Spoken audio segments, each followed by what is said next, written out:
recapitulando, nós já vimos o comando ls para listar arquivos e diretórios, o comando cd para navegar entre os diretórios, o comando mkdir para a criação de diretórios, o comando cp para copiar arquivos e diretórios, o comando mv para mover um arquivo ou diretório para um outro diretório ou renomear um arquivo, o comando rm para remoção de arquivos ou diretórios e o comando cat para exibição de conteúdo de um determinado arquivo. Então vamos voltar para o ambiente do terminal e continuar a ver mais alguns comandos. Bom, o próximo comando que a gente vai aprender é o comando touch. Então, o que esse comando faz? Ele vai apenas criar um arquivo vazio com o nome que você der como argumento. Bom, e para a utilização desse comando touch é bem simples. Você só coloca o touch, espaço e o nome do arquivo que você quer criar. Então, eu vou colocar aqui exemplo. Ele vai criar um arquivo vazio que chama exemplo. Se eu der o ls, tem aqui o meu arquivo exemplo. Se eu der o cat, né, exemplo, não tem nada dentro desse arquivo, é um arquivo vazio. Outra funcionalidade desse comando touch é justamente você mudar a data de criação de um arquivo. Então, por exemplo, eu vou dar aqui o ls-l, né, se a gente lembrar lá, para a gente exibir mais informações sobre os arquivos. E se a gente verificar aqui no arquivo exemplo, ele foi criado dia 13 de setembro, às 17h41. Então, eu vou mudar essa data de criação e esse horário aqui, beleza? Com o comando touch. Então, eu vou mudar essa data, né? Justamente o comando touch. Touch-T. Daí aqui na frente a gente coloca a seguinte sequência, né, de números, que vai ser o mês, dia e a hora e o minuto. Então, sempre 2 algarismos para cada uma dessas informações, né? Então, eu vou colocar aqui, por exemplo, 05, que vai ser maio, né? 07, então dia 7 de maio, às 9h15, beleza? E eu vou mudar o arquivo exemplo. E eu vou dar aqui um ls-l. E aqui está o meu arquivo exemplo com a data de criação 7 de maio, às 9h15. Então, outra forma de a gente fazer essa mudança seria, por exemplo, touch-d, e a gente fornece o nome, né, na realidade a data que a gente vai querer de criação desse nosso arquivo exemplo no formato de uma string. Então, entre aspas, eu vou colocar aqui 22 de agosto de 2012, por exemplo. E na frente o exemplo, que é o arquivo que a gente quer mudar essa data. Então, de novo, se eu der o ls-l, uma funcionalidade do Linux também, se eu apertar para cima, eu tenho o último comando que eu dei, se eu apertar para cima, eu vou navegando nos últimos comandos. Então, eu vou dar aqui o ls-l novamente. E aqui está o exemplo, foi mudado a data, né, de criação dele. Então, esse é mais um comando, né, que a gente vai acabar utilizando aí nas nossas aulas de OpenInfo, beleza? Bom, o próximo comando que a gente vai aprender, então, é o comando head. Então, o comando head ele vai ser utilizado justamente para listar as primeiras linhas de um determinado arquivo de texto.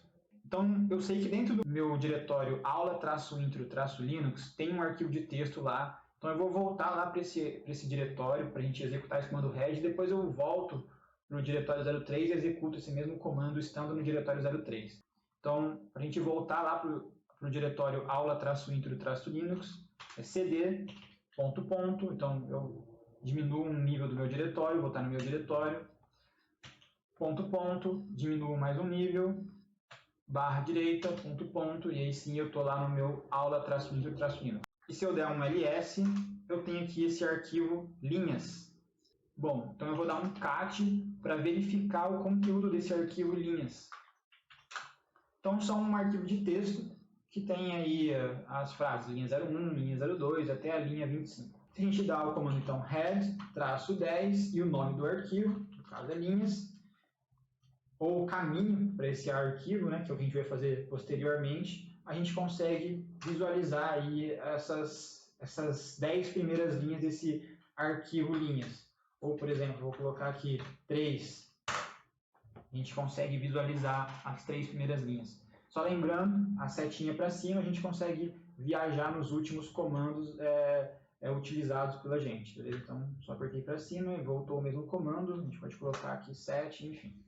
Então, vamos voltar lá para o nosso diretório 03, onde a gente estava, e executar esse mesmo comando head, indicando o caminho para o comando, beleza? Como argumento. Então, vamos voltar lá para o nosso diretório 03, e dentro desse diretório a gente vai chamar o comando linhas lá através do comando head, beleza? Indicando o caminho desse arquivo, beleza? Então, cd, para a gente viajar, né? Através dos nossos diretórios.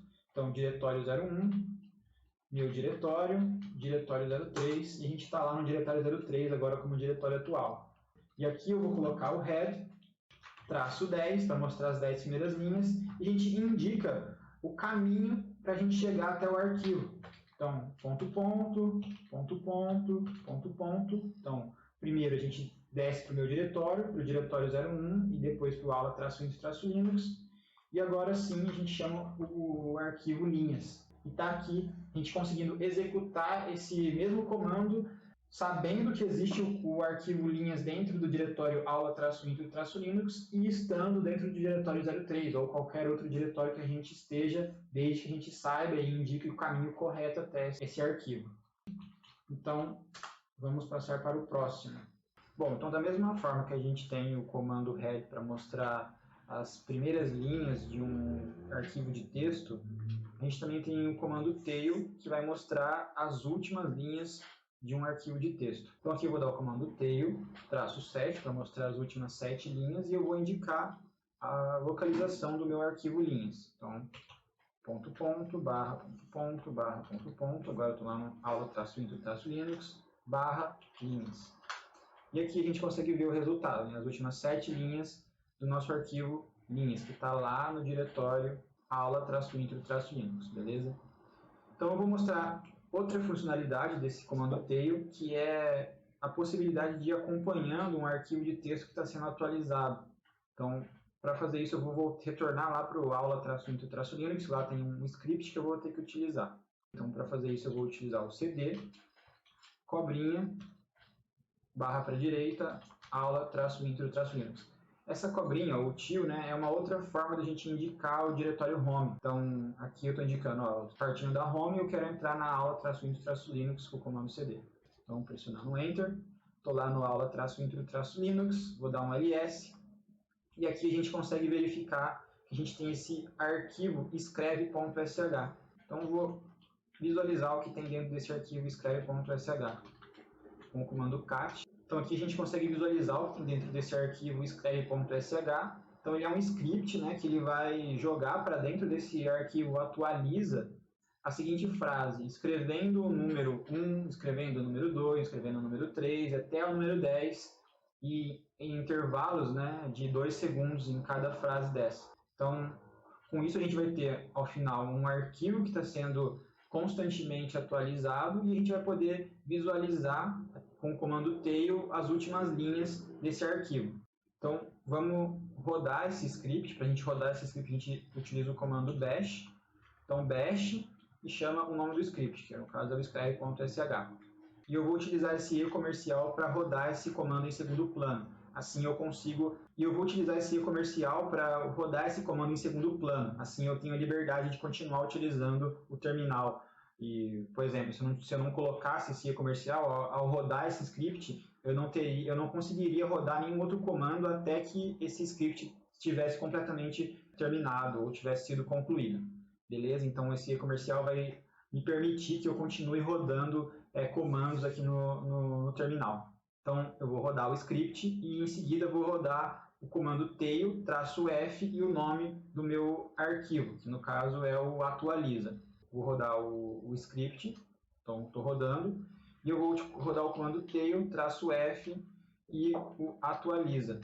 E aqui a gente consegue verificar, né, que ele está atualizando, o arquivo atualiza e à medida que ele vai atualizando, ele vai aparecendo aqui as novas linhas. Beleza? Então essa é uma outra funcionalidade do comando tail. Se vocês perceberem aqui, né, a gente continua rodando esse comando tail -f atualiza. A gente não consegue dar mais comandos para o terminal, porque ele está executando esse comando tail -f ainda. Então, para a gente terminar, finalizar esse processo ou esse comando, a gente pressiona o Ctrl C. Então, o Ctrl C ele vai finalizar esse comando. Então, essas foram as duas funcionalidades do comando tail. Vou dar um clear. E a gente pode passar para o nosso próximo comando. Bom, uma coisa que eu esqueci de mencionar é que o comando tail auxilia bastante quando a gente precisa monitorar um determinado arquivo. Então, por exemplo, é muito comum a gente rodar um determinado solver dentro do OpenFOAM e salvar todos os outputs dele dentro de um determinado arquivo, que a gente chama de log. E depois a gente monitorar esse log, né, os resíduos da nossa simulação, através desse comando tail. Então, nesse novo comando que a gente vai aprender, que é justamente essa etapa, né? Como que a gente consegue gravar determinado output de uma simulação dentro de um arquivo log. Então, dentro do OpenFOAM, a gente vai aprender isso mais para frente, né? Tem um solver, né, um solucionador dele que chama SimpleFOAM.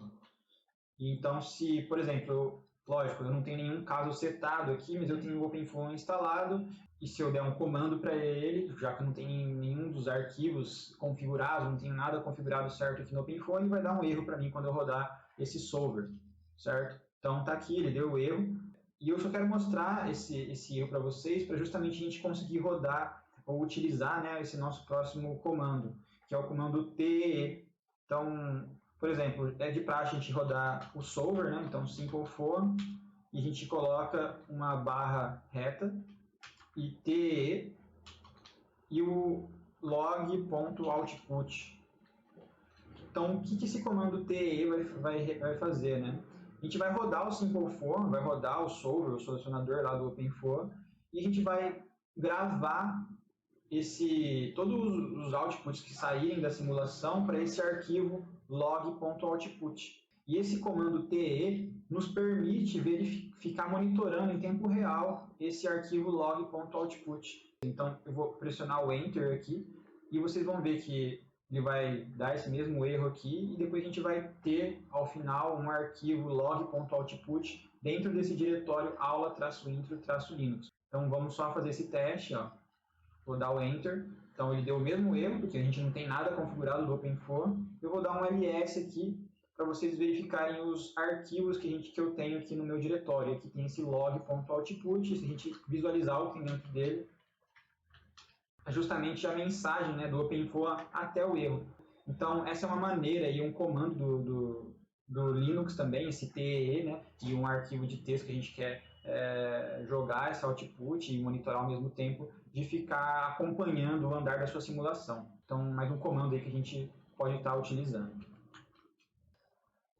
Então, eu vou finalizar o vídeo por aqui e a gente continua no próximo vídeo. Até mais!